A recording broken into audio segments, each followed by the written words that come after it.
I hear Germany's pretty... Germany's really hard. Pretty awkward at times.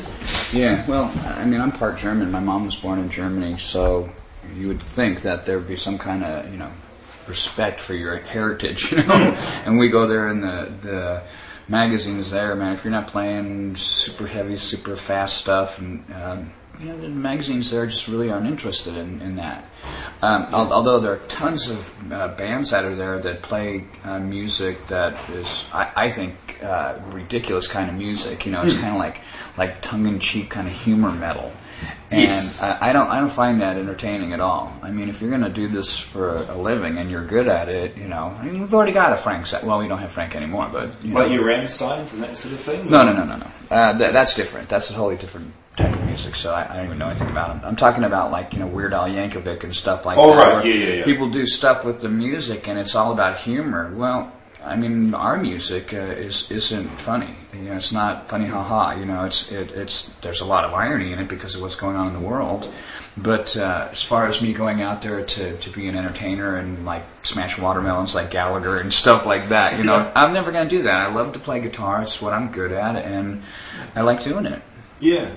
Speaking about the state of the world, I guess your new album focuses a lot on that lyrically. Mm-hmm. Was that something that you really set out to do from the start, or did it just sort of come as you were writing?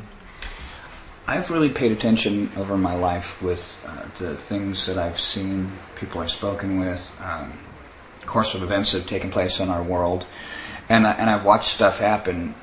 My wife's grandmother died at 102 years old, and I'm thinking, what did she see over her lifespan? She's seen the invention of a car, planes, rocket ships, cell phones, and now it's like, God, what the only thing left that we need in this world is to disintegrate and reintegrate matter. Once we can do that, we're going to have the Fly. There'll be a pod over here and a pod over there, and you'll just get inside, and it'll be like Star Trek, and I don't believe that we're that far away from doing that. It's scary to think that, but the way that the world is right now, it's not even about living peacefully with each other. It's about who's got the biggest bombs.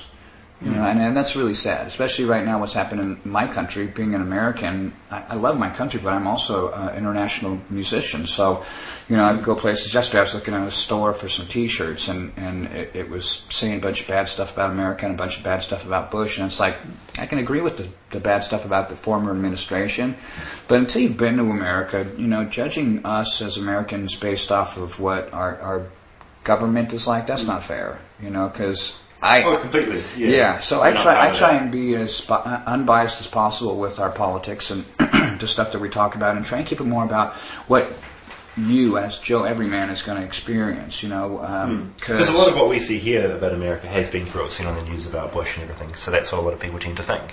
Yeah. Well, not only that, there's the weirdness about interpretation, because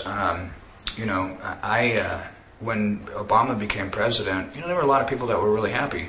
I didn't vote for him, and I don't think he's going to be a great president. And right now, we already see all of these things going wrong. He spends too much time on TV. It's all about his dates with his wife, and who cares? Everybody goes to eat dinner with their family, and not enough stuff is getting done. But I mean, all of a sudden now he's the president of the UN too, so he's the most powerful man in the world.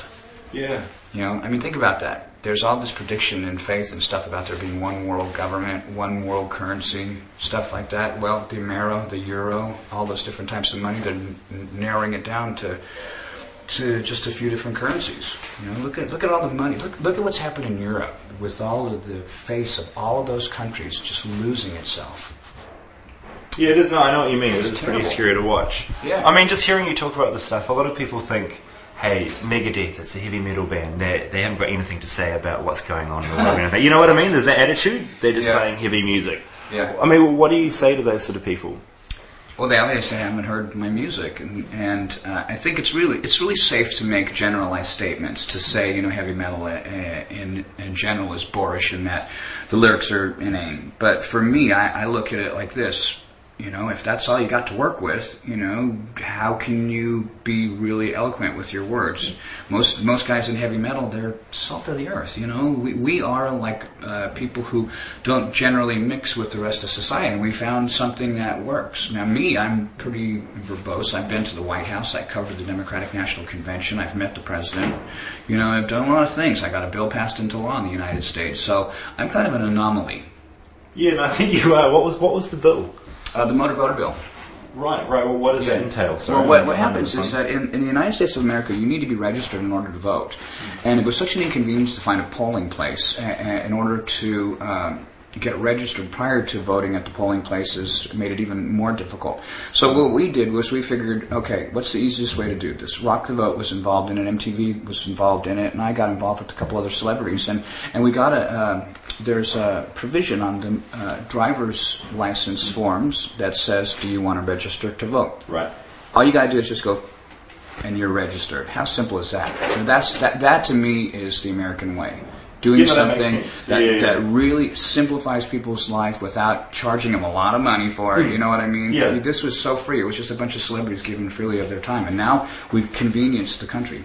No, that's fantastic. Mm-hmm. That's fantastic.